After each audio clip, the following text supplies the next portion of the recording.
Yo guys, di video ini kita akan bahas Bekasi Lautan Api.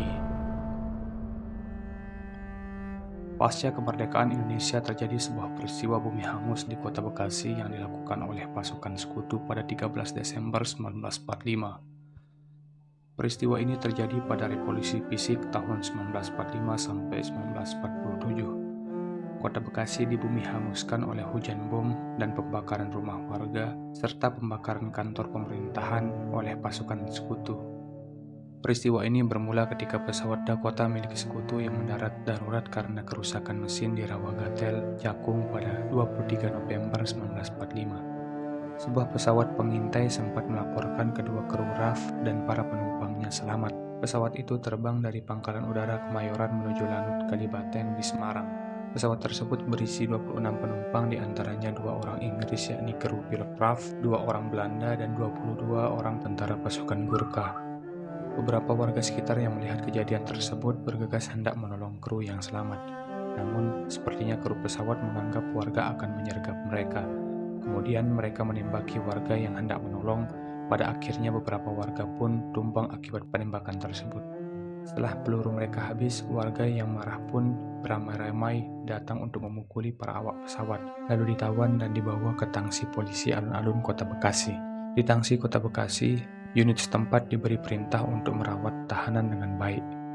Mendengar pesawatnya jatuh dan anak buahnya ditawan, Letjen Philip Christisen selaku Panglima Sekutu di Indonesia mengeluarkan ultimatum kepada pihak Indonesia agar tawanan dikembalikan ke Jakarta dalam waktu 24 jam.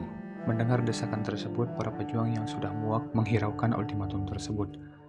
Pada 3 Desember, pemuda dan laskar setempat kemudian mengeksekusi tawanan dan mengubur mayat mereka di pinggir kali belakang tangsi polisi. Menurut laporan Inggris yang dikutip dari MC Milan, pelaku eksekusi bukan tentara Republik, melainkan Laskar Banteng Hitam. Laskar Banteng Hitam juga menyergap konvoi Inggris yang bergerak ke Keranji dan Sasak Kapuk, wilayah Pondok Ungu yang sedang mencari mayat rekan mereka yang dieksekusi. Pada 10 Desember 1945, konvoi Inggris datang dari Jakarta. Mereka langsung bergegas ke tangsi polisi dan menggali kuburan massal para tawanan sekitar jam 8 pagi. TKR yang ada di dalam kota tidak melakukan perlawanan karena mereka pun tidak terlibat dalam aksi penembakan. 3 hari berselang, tepatnya pada tanggal 13 Desember 1945, konvoi pasukan sekutu dalam sejumlah besar mengarah ke Kota Bekasi. Mereka menembakkan mortir dan meriam dari tank yang meluluh lantahkan Kota Bekasi. Tidak hanya itu, pasukan Inggris juga membakar sekitar 600 rumah warga, kantor pemerintahan, dan bangunan lainnya. Pesawat P-51 Mustang Sekutu juga tidak henti-hentinya melakukan pengeboman dari udara, menyebabkan Bekasi menjadi lautan api. Penduduk dipaksa mengungsi keluar kota. Sedikit tidaknya 641 kepala keluarga dengan 3.379 jiwa kehilangan tempat tinggal.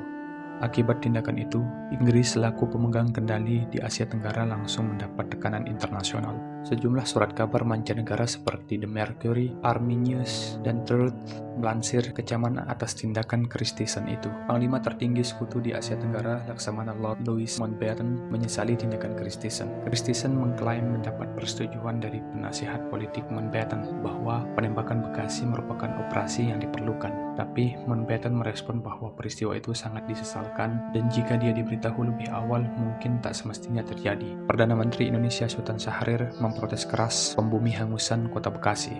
Pembakaran habis-habisan Bekasi adalah hal yang menyedihkan dan berlebihan. Hukuman ini sangat melewati batas. Di dunia internasional, tindakan pasukan sekutu juga sangat dicela. Hal ini tidak jauh berbeda dengan tindakan pembantaian yang dilakukan oleh Jerman di Lidis pada 10 Juni 1942 di Ceko. Terima kasih.